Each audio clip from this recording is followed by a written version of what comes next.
Қордай ауданында пайдаланылмай жатқан ауыл шаруашылығы мақсатындағы жерлерді мемлекет меншігіне қайтару жұмыстары жалғасын тапты.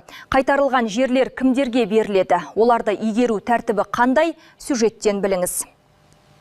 Мемлекетке қайтарылған осындай егістік жерлер азаматтарға конкурстық негізде беріледі. Ал сол конкурсқа қатысуға ниет білдіргендер заң талаптарының негізінде іріктеледі. Айта кетейік, осындай жүйе өңірдің аграрлық әлеуетін арттыруға және жаңа жұмыс орындарының ашуына мүмкіндік береді. Игерілмеген жерлер сот шешімімен немесе жер пайдаланушының өз еркімен мемлекет меншігіне қайтарылады. Кейін конкурс жарияланып, оған қатысуға ниетті азаматтар бизнес жоспарымен бірге өтінім береді. Комиссия инвестициялық мақсатты, сондай-ақ ауыл шаруашылығы техникасы мен білікті мамандардың болуын ескеріп, жеңімпазды анықтайды дейді маман. Бізде пайдаланылмай жатқан жер учаскелерін мемлекеттік жер қойнына қайтару мәселелері заң талаптарына сәйкес осы соңғы 3 жылда бізде 26 мың гектар егіс ауыл шаруашылығы мақсатындағы жерлер мемлекеттік жер қорына қайтарылған. Оның 12 мың гектары қазіргі таңда жайылым жер учаскелері.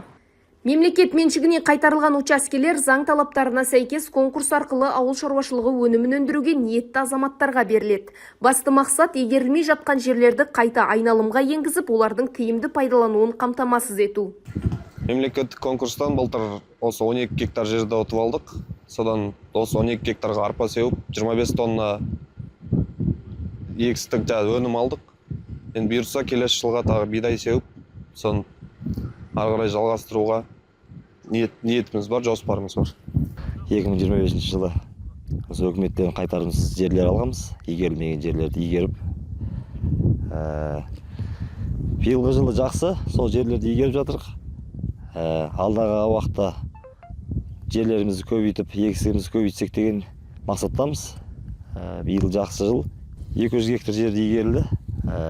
Алла қаласа 20 центнерден жоғары алдық.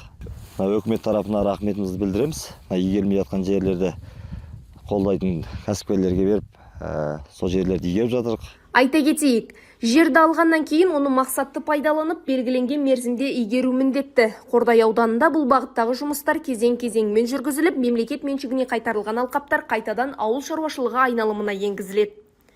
Айгерім Қожабайқызы, Дәулет Акимов, Қордай 24 Ньюс.